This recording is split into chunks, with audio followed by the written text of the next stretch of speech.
Welcome to Ask the Expert North Texas here on News Radio 1080 KRLD. I'm David Rankin.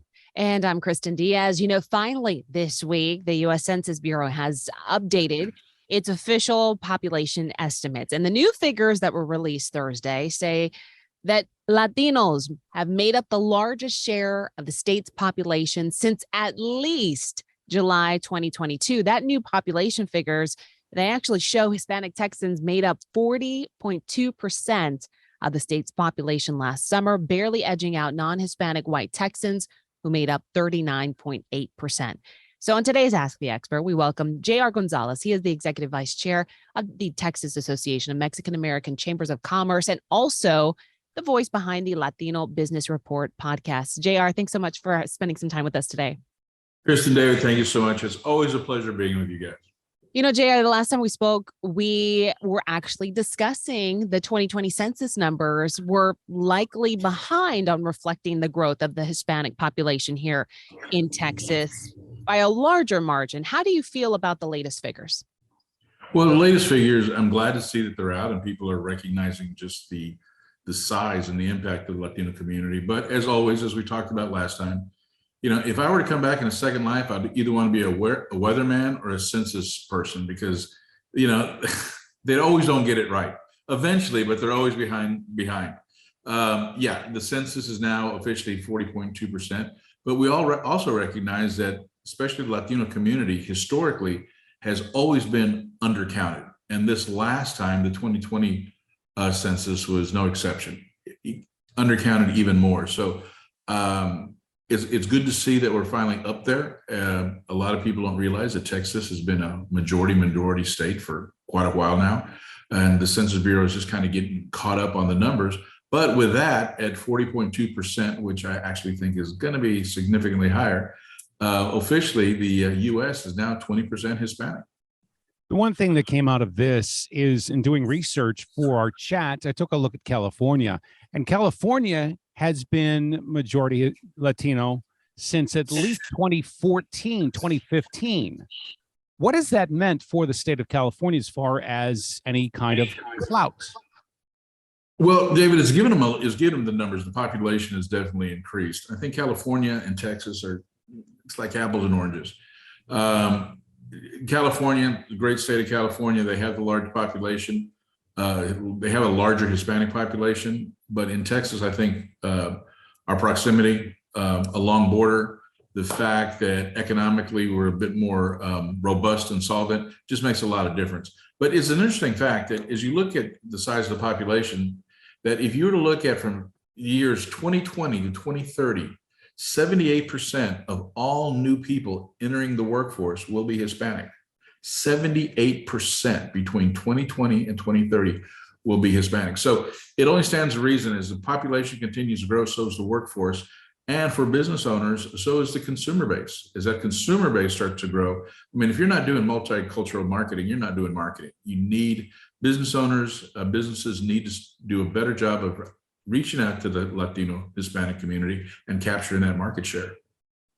Part of the conversation is not just about the current status, but what it will continue to turn into, as you just gave the numbers to 2030 for us moving into the future. That population growth is going to include children.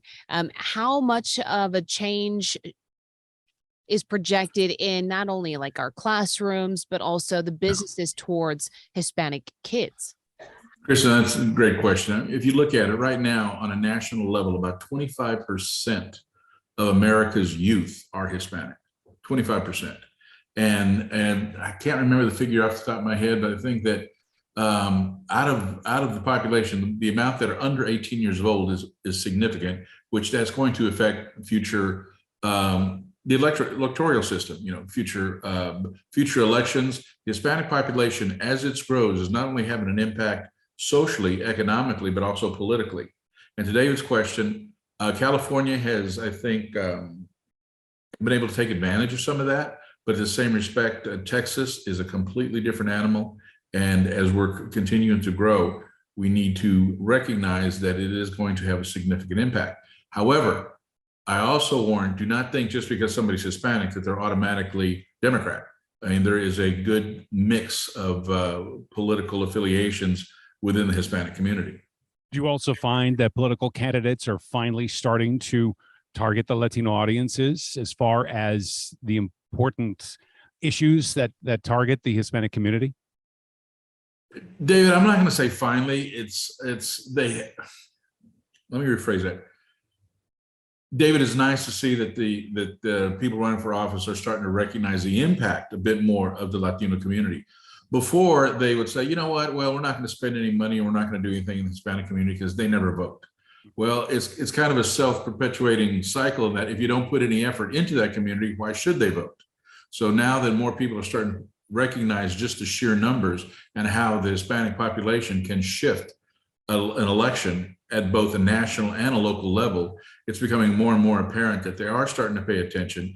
And it's good that they're paying attention because they're starting to see some of the issues that are facing the Latino community that other communities may not face as much.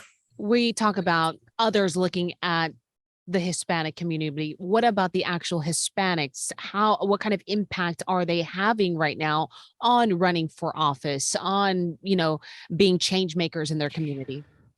Well, Kristen, I think that we're seeing a lot more. I think this last go around, we saw a lot more Latinos, Latinas running for office. And I think that it is definitely making a change. I, for one, applaud the effort. I think that any elected body should reflect the community it serves. And with a 40.2% official population of Hispanics in the state of Texas, it's obvious that our elected officials do not reflect, the community of this state. So therefore, by adding more people of color, more Latinos, more African Americans, more Asians, more whatever the case may be, in that mix, I think it's only going to make for a stronger form of government. But at the same time, you don't have to be Hispanic just to represent Hispanics. I know some non-Hispanics have done a phenomenal job of representing Hispanic issues. The other issue, of course, is the fact that a lot of the mostly majority Hispanic communities are in the southern states, New Mexico, California, Texas. At what point does it also start to move into the northern states around the country as well? Well, David, as a Texas born and lived most of my life in Texas, north of the Mason-Dixon line for Latinos is just too damn cold. Let me tell you, I've lived in Washington, D.C. for about 9 years, and then winters get cold. I think it's making a change because the growth just isn't in the southern states. I think they're experiencing a rapid growth rate across the country, and that's going to be a lot of in the urban and metropolitan areas where jobs exist, and there's just enclaves of folks moving up north. And thanks to our governor here in the great state of Texas, he has contributed to that of getting more Latinos up north, taking them from the border and shipping them to Washington, D.C. or New York City or wherever he's sending them up to north so other people can kind of share in some of the responsibilities. So as the population grows, it's going to spread. And it has been spreading for quite a while now. And I think people are just seeing it become a little bit more evident because of the sheer numbers and the growth. And that growth is going to continue for a while longer before it plateaus off. Let's talk about entrepreneurial growth with the Hispanic community. A lot of small businesses thrive in the Hispanic community. But is there enough capital? Is there enough support for these entrepreneurs to succeed and to thrive? Yes and no, Kristen. There is plenty of opportunities and plenty of opportunities for growth. However, one of the biggest issues with being a minority-owned business is access to capital. In my business, I see it over and over again, where you may have two companies of not even an equal value or management or assets. I've seen companies that are doing extremely well who put in for a loan because they're Hispanic don't get it. And the lesser prepared or the lesser accomplished company gets the venture capital or gets the loan or has access because they're white. They are non-Hispanic whites that own it. And it's just a thing that has existed for quite a while now. And that's just one of the things from Hispanic entrepreneurships and business owners that we recognize that access to capital is always tough. But if you're a person of color, it's even tougher. Let's also talk then about big business as well. Are we seeing more Latinos moving into boardrooms for major corporations? David, I think if any corporation in this country wants to continue to be on top and gain market share, it has to start making some changes. As I said a little bit earlier, if corporations are not doing multicultural marketing right now, they're not doing effective marketing. They need that. If in fact, I mean, let's say it's the state of Texas, okay? If you're talking at over 40% of this state is Hispanic, how can any business in the state of Texas actually ignore that population? I mean, you can try, you may not like it, but if you ignore it, it's going to affect your bottom line. That's your consumers, that's your future customers, that's your future employees. And then two, the best way to make some of those changes is to get some of those Latinos or Hispanics that are working with your company, train them, work them up, get them into middle management, get them into the boardrooms, get them into decision-making positions, because that's when the real change is going to start to come. You know, a lot of companies right now, they're feeling their way through more inclusiveness, trying to figure out that definition on what works for their companies. What does that mean in society?